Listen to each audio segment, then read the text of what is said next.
안녕하세요. 오늘도 방문해 주셔서 진심으로 고맙습니다. 구독과 좋아요 감사드리며 이번 회차 이야기 시작하겠습니다. 다음날 아침 공희는 단수와의 밤을 떠올리며 미묘한 감정에 휩싸였다. 사랑을 확인했지만 여전히 주변의 시선과 가족들을 생각하지 않을 수 없었다. 공희는 출근 준비를 하면서도 거울을 보며 스스로에게 말했다. 내가 정말 단수랑 사귄다고? 이게 맞는 걸까? 한편 단수는 출근길에 공희를 마중 나왔다. 공희가 깜짝 놀라며 주위를 살피자 단수는 장난스레 웃으며 말했다. 뭘 그렇게 두리번거려? 우리 이제 떳떳한 연인이야. 회사 사람들이 보면 어떡해? 공희는 그의 팔을 붙잡고 조용히 타이르듯 말했다. 난 상관없어. 어차피 다 알게 될 거잖아. 아직은 아니야. 우리 조금만 더 조심하자. 단수는 아쉬운 표정을 지었지만 공희의 마음을 이해하며 고개를 끄덕였다. 한편 서민기는 회사 프로젝트를 다시 시작하기 위한 계획을 세우고 있었다. 민기는 자신의 업무를 정리하며 강진아와의 대화를 떠올렸다. 그는 지나가 했던 말, 당신은 구단수를 못 이겨라는 말이 계속 머릿속을 맴돌았다. 내가 정말 구단수를 못 이길까? 민기는 깊은 생각에 빠졌다. 그리고 곧 결심한 듯 휴대폰을 들고 누구에게 전화를 걸었다. 안녕하세요, 대표님. 저 서민기입니다. 잠시 시간 좀 내주실 수 있을까요?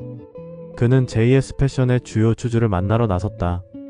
민기는 자신의 계획을 설명하며 지지를 얻으려 했고 주주들은 그의 열정과 능력을 믿어보기로 했다. 그 시각 강진아는 아빠를 설득해 도도그룹의 임원 자리를 마련하고 있었다. 그 때문에 그녀의 머릿속엔 온통 서민기뿐이었다. 진아는 민기의 선택을 존중하려 했지만 한편으로는 그가 잘못된 길을 가고 있는 것 같아 걱정되었다. 저녁이 되어 공희와 단수는 인근 식당에서 데이트를 즐겼다. 그러나 공희는 계속해서 고민하는 눈치였다. 왜 그래? 뭔가 걱정 있어? 단수가 물었다. 공희는 한숨을 쉬며 고개를 끄덕였다. 엄마가 알아버리면 어떡하지? 우리 엄마 성격 알잖아. 그래서? 우리가 사랑하는 게 죄야? 그건 아니지만 엄마는 쉽게 받아들이지 않을 거야. 단수는 공희의 손을 잡았다. 걱정하지 마. 내가 잘 설득해볼게. 그 순간 식당 문이 열리며 한 사람이 들어왔다. 공희가 흠칫 놀라며 단수를 바라보았다. 엄마? 강명자가 지나가다 식당 안에 두 사람을 발견하고 눈을 가늘게 뜨며 다가왔다. 너희 여기서 뭐 하는 거야? 공희는 당황해 어쩔 줄 몰랐고 단수는 침착하게 자리에서 일어나 명자에게 인사했다. 저희 배고파서 간식 먹으러 나왔어요. 명자는 곧바로 공희를 바라보며 따졌다. 너희 근래 좀 이상한데 뭐든 숨기는 거 있으면 일찍 말해라. 나중에 당황하게 하지 말고. 강명자는 식구들에게 들은 귀뜸이 있어서 일부러 여지를 남기는 말을 했다. 공희는 말문이 막혔고 단수는 차분한 목소리로 말했다. 내 어머니 조만간 어머니께 따로 말씀드릴게요. 명자는 단수를 노려보며 말했다. 단수 너 우리 공희 돌봐주는 건 고마운데 아직 상처 많은 아이니까 선은 지켜주길 바란다. 공희는 당황하며 엄마 제발이라고 말했지만 명자는 단호했다. 암튼 대충들 먹고 들어가자. 아까 보니까 구름이 엄마 찾는지 징징대고 울더라. 명자는 공희의 손목을 잡아 끌었고 단수는 그녀를 붙잡으려 했지만 공희는 그를 말렸다. 괜찮아 엄마랑 먼저 갈게. 단수는 속상한 표정을 지었지만 공희를 믿고 한 걸음 물러섰다. 명자는 공희를 데리고 식당을 나섰고 단수는 혼자 남아 깊은 한숨을 내쉬었다. 그날 밤 공희는 집에서 명자와 마주 앉아 긴 대화를 나누었다. 명자는 걱정스러운 얼굴로 말했다. 넌 왜 항상 이런 식이니? 이혼한 지 얼마 안 돼서 또 단수랑. 그러다 상처받으면 어떡하려고. 공희는 진심을 담아 말했다. 엄마, 난 단수를 사랑해. 그리고 단수도 날 정말 소중하게 생각해. 명자는 한숨을 내쉬며 아무 말 없이 창밖을 바라보았다. 과연 그녀는 두 사람의 사랑을 받아들일 수 있을까? 그리고 서민기는 JS 패션에서 자신의 위치를 되찾을 수 있을까? 한편 강진아는 서민기의 집 앞에서 망설이고 있었다. 한참을 서성이던 그녀는 결국 초인종을 눌렀고 민기는 피곤한 얼굴로 문을 열었다. 여기서 뭐 하는 거야? 우리 대화 좀 해. 강진아는 결연한 표정으로 문 안으로 들어섰고 민기는 그녀를 바라보며 한숨을 쉬었다. 그들 사이에 어떤 대화가 오가게 될까? 그리고 이 모든 갈등 속에서 각자의 선택은 어떻게 흘러가게 될 것인가? 한편 맹공이와 구단수는 비밀스러운 사랑을 시작했지만 세상의 눈을 피해 조심스럽게 만남을 이어가야 했다. 우리 언제쯤 사람들 눈치 안 보고 데이트할 수 있을까? 맹공이가 걱정스러운 듯 물었고 구단수는 그녀의 손을 잡으며 다정하게 답했다. 조금만 기다려줘. 내가 꼭 그렇게 만들 거야. 하지만 그들의 비밀 연애는 순탄치 않았다.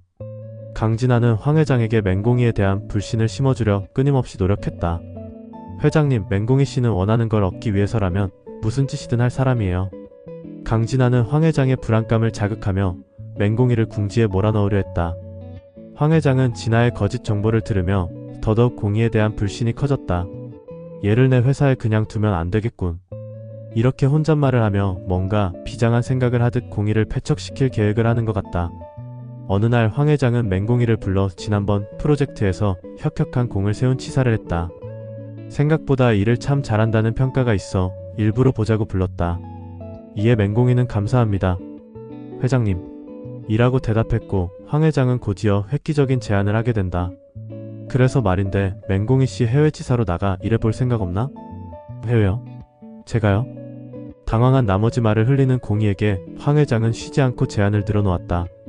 지난번 우리 단수가 다녀와서 정리가 된 프랑스 지사로 가서 한 1년에서 2년 정도 경력도 쌓고 새로운 프로젝트도 만들어 오면 좋겠는데. 이 말에 공이는 당황하지 않을 수 없었다. 개인적으로는 정말 좋은 기회인 줄 알면서도 구름이와 단수가 바로 이어 마음에 걸렸다. 혼자 좋자고 가장 사랑하는 이들과 오랫동안 떨어져 있어야 한다는 것이 가장 큰 문제였다.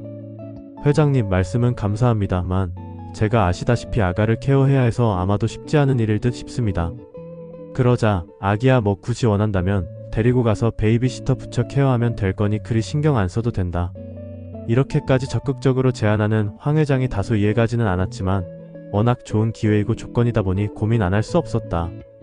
네 회장님, 일단 가족들과 상의해보고 답변 드리겠습니다. 다시 한번 생각해 주셔서 고맙습니다. 황 회장은 일부러 불편하고 고민되라고 던진 제안이었는데 당황한 듯 하면서 차분하게 정리하고는 숙고해보겠다는 답변까지 듣고 보니 공이의 내면을 다시 보게 되었다. 강진아 때문인지는 몰라고 그저 남색 밝히는 철없는 여직원이라 생각했는데 소통을 하다 보니 생각보다 성숙하고 차분한 게 왠지 근래 보기 드문 배우자 감으로까지 여겨졌다. 하지만 곧 생각을 고쳐 이후 공이가 어떻게 대처할지 기다려보기로 했다. 한편 이수연이 아들 노아를 찾아오면서 맹공부와의 갈등이 폭발했다. 노아는 내 아들이야. 당신이 데리고 있을 이유 없어. 이수연이 격앙된 목소리로 외쳤고 맹공부는 차갑게 맞섰다. 당신은 이미 노아를 버렸어. 이제 와서 무슨 자격으로 데려가겠다는 거야? 결국 맹공부와 이수연은 격렬한 말다툼을 벌였다. 당신 때문에 내 인생이 얼마나 망가졌는지 알아? 이수연이 울부짖었고 맹공부는 냉정하게 쏘아붙였다. 후회할 짓을 한 건 당신이야. 이제 와서 후회해도 소용없어. 이때 갑자기 이수연이 머리에 통증을 호소하며 쓰러졌다. 화를 내다 갑자기 쓰러진 이수연을 보며 공부는 다그쳐 묻는다. 왜 그래? 왜 그러냐고? 빈혈이야? 당황한 공부를 힘겹게 바라보며 수연은 가방에서 내 약 좀. 이 말에 황급히 공부는 수연의 백 속의 약통을 찾았고 이내 약 한 개를 꺼내어 신속히 수연의 입에 넣어주었다. 그리고 받듯이 눕힌 후 손을 주무르며 수연을 진정시켰다. 이 상황을 지켜보던 노아는 엄마 하며 울었고 이 소리에 가족들은 모두 무슨 일이냐며 방으로 뛰어들어왔다. 한참을 어수선하게 시간이 지나간 후 마주 앉은 맹공부와 이수연. 두 사람은 잠시 말없이 서로를 응시하다 맹공부가 말을 꺼냈다. 솔직히 말해봐. 내 예감이 틀린 거지? 의사로서 증세를 보고 안 좋은 예감이 들어 의외에서 물어보는 공부에게 잠시 고민하듯 눈을 감고 고개를 숙이던 수연이 답을 했다. 아니 맞아. 당신도 의사인데 내가 뭘 숨기겠어. 잠시 침묵 후 침을 삼키며 말을 이었다. 나 3개월 남았어. 암이야. 설마 했던 말이 나오자 공부는 더 이상 할 말을 잊었다. 그렇다. 두 사람은 의사에게 이상의 어떤 말도 서로 나눌 이유가 없었다.